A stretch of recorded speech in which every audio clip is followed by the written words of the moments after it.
नमस्कार दोस्तों, मैं डॉक्टर रावत चौधरी आप सभी का मेरे YouTube चैनल यश होम्योपैथिक सेंटर जौनपुर में हार्दिक स्वागत करता हूं। दोस्तों, आज के वीडियो में हम लोग बात करने वाले हैं दो बेस्ट होम्योपैथिक मेडिसिन जो कि लो स्पर्म काउंट को ठीक करने के अंदर हमारी मदद करती है। और इनफैक्ट दोस्तों, आज के टाइम के अंदर बहुत ही एक कॉमन प्रॉब्लम हो गई है मैरिड लाइफ में जाने के बाद यंग कपल्स में इनफर्टिलिटी या निसंतानता, यानी वो कंडीशन जिसमें काफी टाइम तक जो है एक मैरिड कपल साथ में रहता है लेकिन उनकी पार्टनर जो है कंसीव नहीं कर पाती, प्रेगनेंसी उनको नहीं हो पाती। तो उसके बाद के अंदर जो है जब डॉक्टर के पास जाते हैं तो कई तरह के इन्वेस्टिगेशन टेस्ट करवाए जाते हैं। फीमेल के जो है उनके भी टेस्ट करवाए जाते हैं, मेल्स का टेस्ट करवाया जाता है, जिसमें बेसिक टेस्ट जाती है आपके डॉक्टर आपको कहते हैं आप सीमेन एनालिसिस करवाइए, यानी अगर मैं हिंदी बताऊं कि आप अपना वीर्य की जांच कराइए। और जब वीर्य की जांच करवाते हैं तो उसमें पता चलता है कि उनका स्पर्म काउंट यानी जो शुक्राणु है वीर्य के अंदर उसकी मात्रा बहुत ही कम है। अब उसके अंदर भी दो कंडीशन हो सकती है, एक तो होती है एजुस्पर्मिया। एजुस्पर्मिया यानी वो कंडीशन जब आपके स्पर्म्स जो है नील है, जीरो है, यानी आपके जो टेस्ट हुआ उसके अंदर बिल्कुल जो है स्पर्म्स या शुक्राणु है बिल्कुल ही जीरो बताया गया है, उसको हम एजुस्पर्मिया कहते हैं। सेकंड दोस्तों कंडीशन होती है, कई बार देखने को मिलती है ओलिगोस्पर्मिया। ओलिगोस्पर्मिया वो कंडीशन हो गई यानी जो है स्पर्म्स बन तो रहे, शुक्राणु है तो सही वीर्य के अंदर, लेकिन उसकी क्वांटिटी या जो मात्रा है वो इतनी नहीं है, जो स्टैंडर्ड है उतना होनी चाहिए उतना नहीं है, उसकी मात्रा काफी कम है, जिसके कारण उनकी जो पार्टनर है वो कंसीव नहीं कर पाती। दोस्तों, ये एक बहुत ही बड़ी प्रॉब्लम होती है और इसके अंदर होम्योपैथी के अंदर बहुत ही अच्छा ट्रीटमेंट है, बहुत ही अच्छी मेडिसिन है। इनफैक्ट अगर आप मेरे यूट्यूब चैनल को रेगुलर देखते हैं, आपने सब्सक्राइब कर रखा है, या अगर आप अभी सर्च जाके देखेंगे तो हमने विद प्रूफ विद डॉक्यूमेंट्स हमने रिपोर्ट्स बताई है जहां कि हम बहुत ही अच्छे रिजल्ट्स आपको देखने को मिलते हैं, वो भी बिना कोई साइड इफेक्ट, बिना कोई नुकसान, क्योंकि आप जानते हैं होम्योपैथिक मेडिसिन सेफ होती है एंड इफेक्टिव होती है।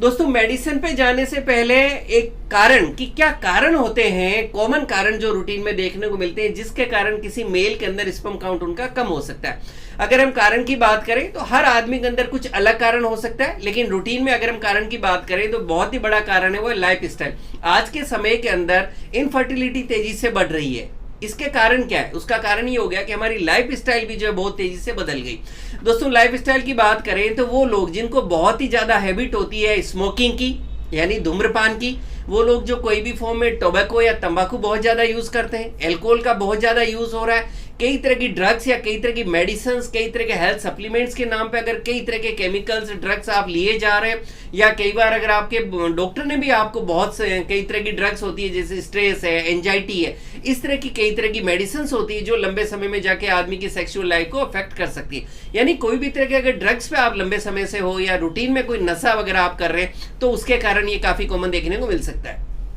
दोस्तों, हमने बात की लाइफ स्टाइल चेंज हो गई है, खान पीन चेंज हो गया है, आपका वर्किंग कंडीशन चेंज हो गया है। ज्यादातर लोग आज के टाइम में कोई फिजिकल एक्टिविटी नहीं करते हैं, जिसके कारण बिल्कुल यंग एज ग्रुप में आप देखेंगे कि जो मेल्स हैं वो लड़के हैं बहुत ज्यादा ओबेस हैं, बहुत ज्यादा मोटे हो गए हैं। ओबेसिटी, मोटापा, ये एक बहुत बड़ा कारण है जो उनकी सेक्सुअल लाइफ को डिस्टर्ब करता है। उनकी स्पर्म काउंट है उसके कारण जो है प्रॉपर्ली स्पर्म्स का प्रोडक्शन नहीं हो पाता बॉडी के अंदर और स्पर्म काउंट काफी नीचे हो जाता है। दोस्तों, नेक्स्ट हम बात करें तो जैसा मैंने अभी बताया, वो लोग जो लंबे समय से बहुत ही ज्यादा सीवियर डिप्रेशन में है, एंजाइटी में है, स्ट्रेस में, तो ऐसे लोगों के अंदर वो हो सकता है कोई तरह की मेडिसिन भी ले रहे हो तो उसके कारण भी जो है उनमें लो स्पर्म काउंट के काफी केसेस आपको देखने को मिलेंगे। कई बार दोस्तों हो सकता है कि आपको टेस्टिकल से रिलेटेड कोई प्रॉब्लम्स हो। आप जानते हैं कि जो स्पर्म्स का प्रोडक्शन होता है वो मेल्स में उनके टेस्टिस में होता है, तो टेस्टिस से रिलेटेड कोई प्रॉब्लम हो सकती है, जैसे टेस्टिस में कोई इंजरी हो गई, कोई चोट लग गई, कई बार रूटीन में कोई एक्सीडेंट या कोई ट्रॉमा हो सकता है। कई बार मान लीजिए आप स्कूल या कॉलेज डेज के अंदर याद करें कि कोई स्पोर्ट्स के टाइम जो है आपको अननोइंगली कोई इंजरी लग गई, चोट लगी, उसके कारण हो सकता है। आपके टेस्टिकल्स में कोई इन्फेक्शन हो सकता है जिसके कारण ये हो सकता है। काफी लोगों के अंदर जो रहता है कि टेस्टिस में अगर हाई टेम्परेचर से एक्सपोजर है,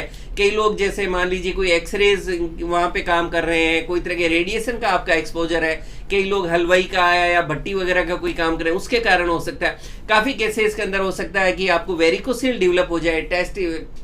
टेस्टिस एट्रोपी हो जाए, यानी जो टेस्टिस है उनका साइज छोटा हो जाए, प्रॉपर्ली डेवलपमेंट ही नहीं हुआ हो। कुछ बॉयज में अनडिसेंडेंट टेस्टिकल्स देखने को मिलते हैं, यानी टेस्टिकल्स जो है बाय बर्थ उनके जो नीचे स्क्रोटम सेक होता है उसमें नहीं आते और ऊपर ही रह जाते, उनमें हो सकता है। इसी तरह से काफी लोगों में हार्मोनल इम्बैलेंसेस जो है काफी कॉमन आजकल देखने को मिल रहा है यंग बॉयज में, हार्मोनल इम्बैलेंसेस कोई तरह के तो उसके कारण हो सकता है, और इंडिविजुअल केस में और भी कई तरह के कारण हो सकते हैं। दोस्तों, ये काफी कॉमन कारण है जो मैंने आपके साथ शेयर किए। इंडिविजुअल केस में हो सकता है और भी कोई अलग कारण कारण देखने को मिले, जो आप अपने डॉक्टर के पास जब जाते हैं, डिस्कस करते हैं, रूल आउट करते हैं, तो आपको बताया जाता है कि हाँ इसके कारण आपको हो गया। कई बार जैसे डक्ट्स हैं जो स्पर्म्स को बाहर लेके आती है, उनमें कोई तरह की एबनॉर्मलिटी हो सकती है, कोई सिस्ट वगैरह फॉर्मे का हो सकता है। तो मैंने बताया काफी अलग अलग कारण अलग अलग लोगों में देखने को मिलते हैं। दोस्तों अब हम बात करें ट्रीटमेंट की, तो देखिए ट्रीटमेंट के लिए आप जानते हैं कि होम्योपैथी के अंदर बहुत ही अच्छी अच्छी मेडिसिन आती है। बेस्ट ट्रीटमेंट वो होता है जब आप अपने डॉक्टर के पास जाते हैं, डॉक्टर आपके केस को स्टडी करते हैं, एग्जैक्टली कारण पता किया जाता है कि आपको किस कारण से ये प्रॉब्लम हुई है, और उसके अकॉर्डिंगली जो आपके लिए ट्रीटमेंट दिया जाता है आपके लिए बेस्ट वर्क करता है। और मैंने आपको जितने भी अभी कारण बताए, इन सारे कारणों पर आप देखेंगे, अगर मेरे यूट्यूब चैनल पर आप जाके सर्च करेंगे तो हर जो उस बीमारी को आप डेप्थ में समझ सकते हैं और उसके होम्योपैथिक ट्रीटमेंट का एक बेसिक आइडिया है, नॉलेज आप वहां से ले सकते हैं। लेकिन दोस्तों दो मेडिसिन जैसा हमने बात की कि मैं आपके साथ शेयर करने वाला हूं जो स्पर्म्स काउंट को बढ़ाने के अंदर बहुत ही अच्छे जो है रिजल्ट देती है, बहुत अच्छा फायदा देती है। दोस्तों सबसे पहली मेडिसिन है डेमियाना। डेमियाना एक बहुत ही फेमस मेडिसिन है होम्योपैथी के अंदर, और जहां भी इनफर्टिलिटी की बात आती है, इंपोर्टेंस की प्रॉब्लम आती है, मेल हेल्थ से रिलेटेड बात आती है, तो डेमियाना को जरूर यूज किया जाता है। दोस्तों डेमियाना उस कंडीशन में बहुत अच्छे रिजल्ट देती है, मदर टिंचर जिसको हम क्यू या एम्प्टी फॉर्म में कहते हैं, उस फॉर्म में, और ये वहां बहुत अच्छे रिजल्ट देती है जहां भी स्पर्म्स बिल्कुल एब्सेंट ही है। यानी आप कह सकते हो अगर इसको एजुस्पर्मिया है, ओलिगोस्पर्मिया को तो इंप्रूव करेगी ही है क्योंकि स्पर्म काउंट बढ़ाएगी, लेकिन वो कंडीशंस जहां बिल्कुल एजुस्पर्मिया है, स्पर्म्स आर एब्सेंट, सीमेन के अंदर बिल्कुल जीरो काउंट है, वहां भी डेमियाना बहुत अच्छे रिजल्ट्स देती है। इसकी स्टैंडर्ड डोज हम बात करें तो 10 to 15 ड्रॉप्स जो है आपके डॉक्टर सुबह शाम 2 times a day with 1 cup of lukewarm water या हाफ कप गुनगुने पानी के अंदर 10 से 15 बूंद को डाल के सिप बाय सिप घूंट घूंट करके आप दिन में 2 से 3 बार रिकमेंड किया जा सकता है। दोस्तों नेक्स्ट मेडिसिन जो होती है, आप कह सकते हैं कि होम्योपैथी के अंदर जहां भी स्पर्म्स से रिलेटेड कोई भी तरह का इश्यू है, हो सकता है आपका स्पर्म काउंट कम हो सकता है स्पर्म्स की मोटिलिटी अच्छी नहीं हो सकता है स्पर्म्स का जो नॉर्मल जो एनाटॉमी होती है उनकी वो प्रॉपर नहीं है, कई बार कह सकते हैं कि सर सीमेन वीर्य जो है पतला है मेरा, ऐसी कंडीशंस आ रही है, या और भी कोई भी तरह की स्पर्म से रिलेटेड प्रॉब्लम है, तो वहां की जो बहुत अच्छी मेडिसिन वो है ट्राइबुलोस्टर मदर टिंचर फॉर। दोस्तों ट्राइबुलोस्टर भी एक बहुत अच्छी मेडिसिन है, चाहे ओलिगोस्पर्मिया की कंडीशन है, चाहे एजुस्पर्मिया की कंडीशन है, वहां ये मेडिसिन बहुत अच्छे रिजल्ट्स देती है। और इसको भी यूज करने का वही तरीका रहेगा, 10 से 15 बूंद दिन में 2 बार, लगभग आधा कप जो पानी होता है ल्यूकवार्म या गुनगुने पानी में मिक्स करके सिप बाय सिप लिया जा सकता है। दोस्तों ये 2 मेडिसिन थी जो स्पर्म काउंट की कोई भी प्रॉब्लम है, लो स्पर्म काउंट है, चाहे एजुस्पर्मिया ओलिगोस्पर्मिया, उसके अंदर बहुत अच्छे रिजल्ट देती है। और मेरे पास काफी टाइम से कमेंट सेक्शन में कमेंट्स आ रहे थे कि सर कुछ बेस्ट मेडिसिन बताइए जो स्पर्म काउंट को सुधारने में मदद आए। हालांकि मैंने बहुत से वीडियोस इस टॉपिक पे बना रखे हैं, तो आप वो भी देख सकते हैं, बट ये 2 मेडिसिन जो है मैं मेरी क्लिनिक पे बहुत ज्यादा यूज करता हूं और मैंने देखा कि बहुत अच्छे रिजल्ट देती है। दोस्तों इसी तरह से मुझसे जुड़े रहने के लिए, हेल्थ एंड होम्योपैथिक ट्रीटमेंट को जानने के लिए आप मेरे YouTube channel doctor Rawat Chaudhary और यश होम्योपैथिक सेंटर जोधपुर को लाइक कर सकते हैं, शेयर करें, सब्सक्राइब करें और बेल आइकन जरूर दबाएं, जिससे मैं जैसे कोई वीडियो आपको डालूं तो आपको जो है नोटिफिकेशन मिल सके। इसी के साथ में मैं इंस्टाग्राम पे भी हूं, आप वहां भी मुझे फॉलो कर सकते हैं, मेरे फेसबुक पेज पर भी आप मुझे फॉलो कर सकते हैं। Thank you.